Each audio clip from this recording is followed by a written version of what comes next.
दोस्तों एक कहावत सुना हुआ आपने। आ बैल मुझे मार। ये बचपन में आपने काफी बार सुना होगा और उसके मीनिंग भी जानते होंगे, लेकिन ये राहुल गांधी पर कैसे चरितार्थ होता है आज मैं इस वीडियो में बताऊंगा। कल एसआईआर के ऊपर पार्लियामेंट में बहस हुआ। राहुल गांधी ने भी अपनी बातें रखी, निशिकांत दुबे ने उनका जवाब दिया। और इसके पहले आपने देखा होगा, एक दिन पहले जो है वंदे मातरम के ऊपर चर्चा हुआ था। काफी लोगों ने, प्रधानमंत्री ने शुरुआत किया था, अमित शाह बोले थे, प्रियंका गांधी बोले थे, काफी लोगों ने, गौरव गोगोई वगैरह काफी लोगों ने बोला था।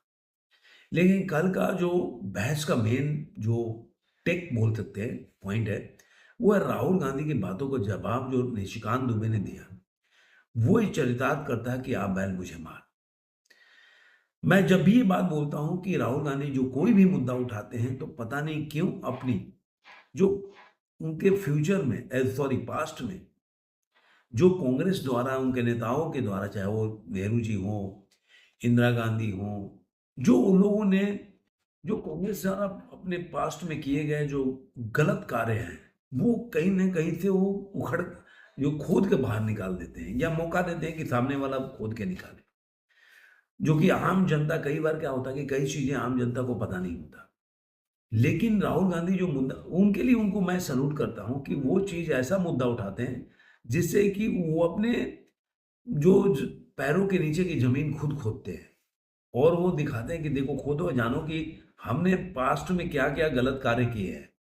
तो इसके लिए मैं उनको साधुवाद दूंगा, राहुल गांधी को, जो हमेशा ये कार्य करते हैं और हमेशा इसी चीजों का सामना करना पड़ता है और देश की जनता काफी चीजों का ज्ञान हो जाता है।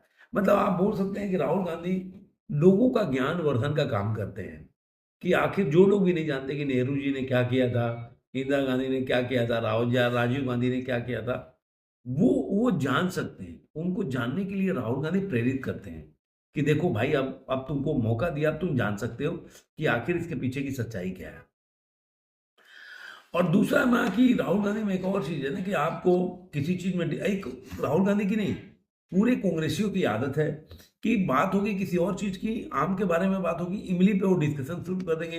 इमली से कब वो चले जाएंगे संतरे पे, उनका कोई मतलब एक, जिस चीज पे अगर बुलाया गया ना, जैसे मान लीजिए कोई एग्जाम दे रहा है कि मैथ का एग्जाम है, तो उसमें मैथ में हिस्ट्री के सवाल आंसर लिख के चले आते हैं, ऐसे ही वो लोग। और यही राहुल गांधी का जो आप देखेंगे, पार्लियामेंट में डिबेट हुआ तो राहुल गांधी ने क्या, एसआईआर पे डिबेट हो रहा, हरियाणा में वोट चोरी पे चले गए। एसआईआर अलग चीज है, वोट चोरी अलग है। उसमें ये बोल सकते हैं, फेक वाला बोल सकते हैं, एसआईआर में बोल सकते हैं कि मतलब एसआईआर में बहस हो रहा है कि भाई एसआईआर से किसके किसके वोट कट रहे हैं या किसके वोट नहीं कटने चाहिए। लेकिन यहाँ पे बोले कि भाई आप ना, चाचा जो एसआईआर है इनडायरेक्टली जो उसको सपोर्ट कर रहे हो, कि मतलब लोगों के जो डुप्लीकेट वोटर्स हैं या जो फेक जिनके आईडी बनाए गए हैं उसके बारे में, तो मान लीजिए कि वो तो एसआईआर का मतलब यही हो रहा है कि जिनका जो, जिसका डुप्लीकेट है या फेक बनाया गया है, जिसका जिसका नहीं होना चाहिए, दो दो कोई आईडी बना के रखा है या कोई शिफ्ट हो गया है, उनके अभी आईडी है, वोटर आईडी, उनको उनको वही इंटेंसिव जो होता है उसी के लिए बनाया गया है, अब रिवीजन के लिए। तो उन्होंने हरियाणा का चुनाव का मुद्दा उठाया कि हरियाणा में देखो कैसे वोट चोरी ले गई, इलेक्शन कैंपेन कैसे टेलर्ड हो जाता है प्रधानमंत्री के लिए। और उसके बाद किस तरह से इंस्टीट्यूट पे आरएसएस जो है, वो नाथूराम गोडसे पे भी चले गए कि नाथूराम गोडसे ने कैसे गांधी जी के साथ हत्या किया। मतलब इस तरह की बातें जो भी एसआईआर से कोई मतलब, राहुल गांधी, मैंने बोला ना कि उनको पता ही नहीं होता कि क्या बोलना है। वो रटी रटाई एक चीज होता है ना, कि पूरे जीवन में वो चार पांच चीजें रट चुके हैं जब से मैं उनका पॉलिटिकल करियर देख रहा हूँ। वो पढ़ के नहीं आते, तैयारी करके नहीं आते कि मैंने आज एसआईआर पे बोलना है तो मुझे एसआईआर के ऊपर तैयारी करके जाना चाहिए और एक एक चीज निकाल के देखना चाहिए कि भाई एसआईआर से क्या, किसके नाम कर सकते हैं, क्या उसमें खामियां हैं, क्या उसको बेटर बनाने के लिए कर सकते हैं, अपनी उनका विजन क्या होना चाहिए। लेकिन नहीं, वो चले जाएंगे गोडसे पे, आरएसएस पे, कैसे वोट चोरी करके प्रधानमंत्री जीत रहे हैं और वर्ल्ड का पूरा हिस्ट्री निकाल डालते हैं। तो आप देखेंगे कि उसमें किस तरह से इन लोगों ने पूरे तरीके से, राहुल गांधी ने इस चीजों को लेकर कहा। और बाद में उन्होंने, जब राहुल गांधी ने बाद में जब आरएसएस का जिक्र किया तो ओम बिरला को इंटरप्ट करना पड़ा किस तरह से उनको इंटरप्ट किया। तो इस तरह गांधी जी असैसिनेशन लेके हर चीजों को उनको फिर वो रोना कि मुझे बोलने नहीं दिया जाता है।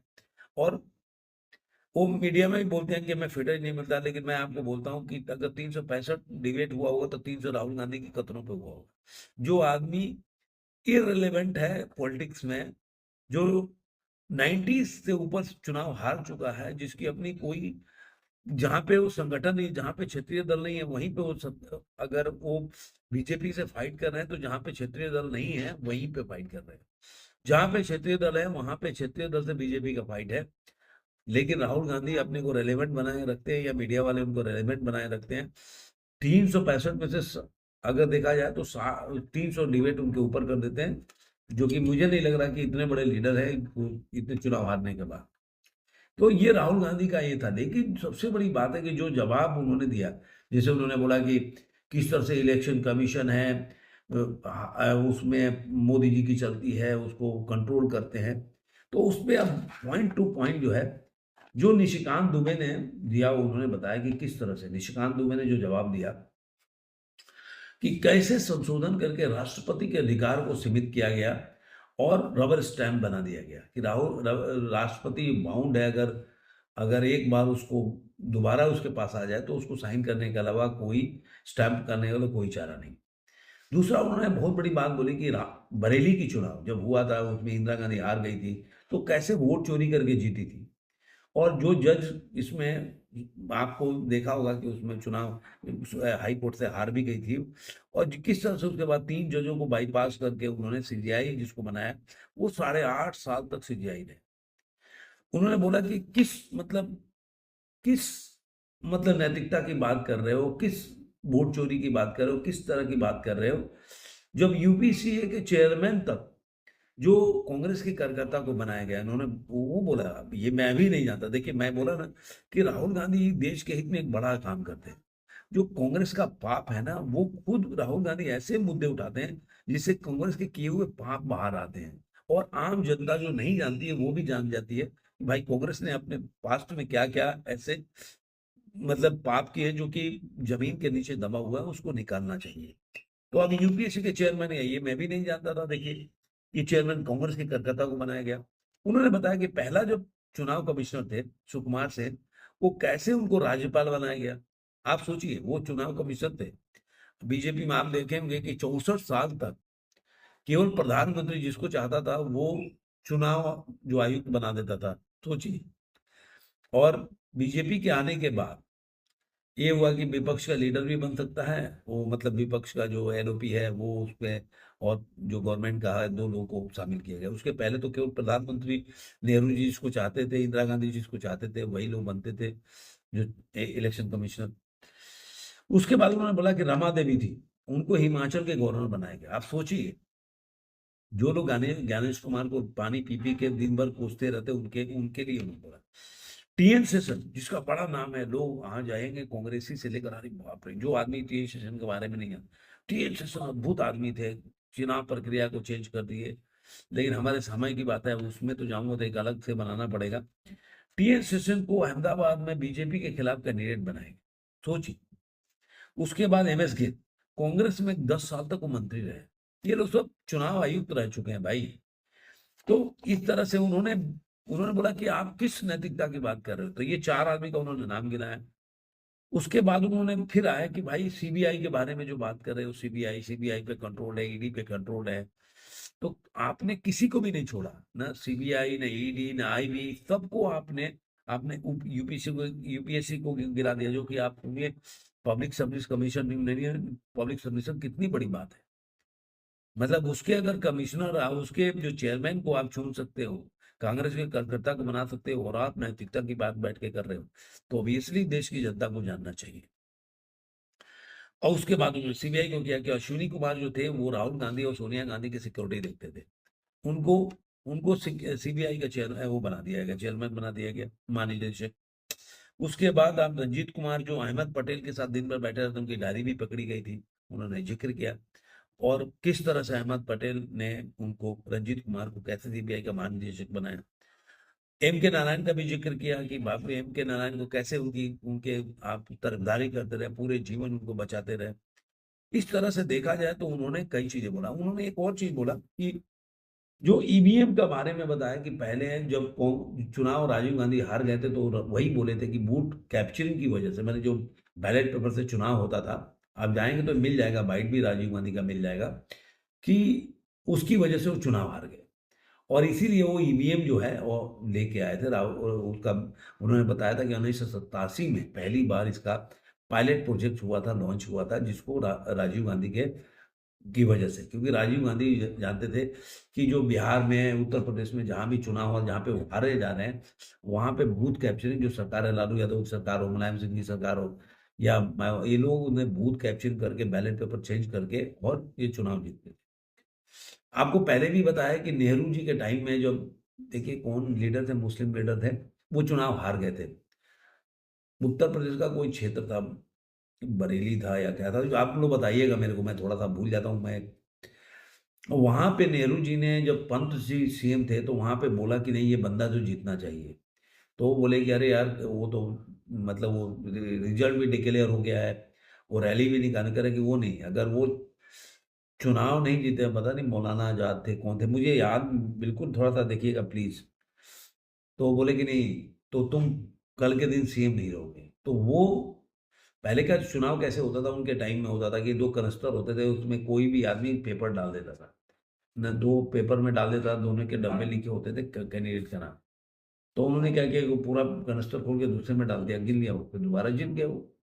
तो ये लोग ऐसे लोग हैं जो कि पूरे पॉलिटिकल सिस्टम को, पूरे जो हर चीज को, चाहे कोई भी हो, उन्होंने सारे चीज को अपने कंट्रोल में रखा। और आज उनको लग रहा है, क्योंकि उनकी जो सत्ता चली गई, जो एक, मैं नहीं, जो मैं कह रहा हूँ युवराज युवराज है, लोग ये चिल्लाते रहते हैं, कुछ भी युवराज नहीं है भाई।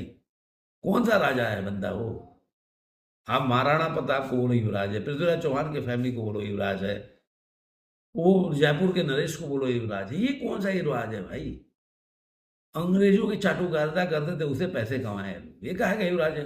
अब आप क्या होता है, किसी ऐसे आदमी को दिन भर आप युवराज बोलते तो दिमाग तो पागल ही हो जाएगा। उसमें ईगो आया कि हम ही सारा देश का पूरा युवराज है, हम ही देश को चला रहे हैं, हमारे बगैर देश चल ही नहीं सकता। तो आदमी जो होता नहीं है, वो अपने आप में ढूंढने लगता है। तो इस तरह से उन्होंने बोला कि किस तरह से जो रिपोर्ट 1961 की और 1971 में जो एसआईआर के रिपोर्ट के लिए जो कमेटी बनाई गई, वो रिपोर्ट के दोनों जो एसआईआर के लिए बनाया गया था, दोनों में कांग्रेस के लोग थे जो इसको चेयर कर रहे थे। उसके बाद उन्होंने, जो मैंने 1987 में जो पायलट प्रोजेक्ट लाए थे ईवीएम का, वो भी बताया मैंने आपको। उन्होंने बताया इस बात को। सबसे बड़ी बात उन्होंने बंगाल की डेमोग्राफी के बारे में बताया कि देखिए 1952 में बंगाल की हर जिलों का क्या स्थिति थी। आज क्या, जो पहले उन्होंने बताया कि 9 करोड़ जनसंख्या, 6 करोड़ उसमें वोटर थे, तो कैसे कैसे कई कई जिले ऐसे हो गए हैं जो मुस्लिम बहुल हो गए हैं। और डबल, यहाँ की 1 लाख जनसंख्या है, वो आज 2 लाख जनसंख्या हो गई, कैसे? तो ये सब चीजें जो है ना, उन्होंने काफी इसके बारे में डिटेल में राहुल गांधी की फजीयत करी। तो मैं बार बार बोलता हूँ ना कि राहुल गांधी आप बैल मुझे मार। और ये कईयों इसके बारे में कईयों बार बोला है कि राहुल गांधी के सैल्यूट है कि राहुल गांधी वो अपने कांग्रेस के जड़ खोदने के लिए मौका देते हैं। ये बड़ी बात है उनके लिए, राहुल गांधी को साधुवाद बोल सकता हूँ।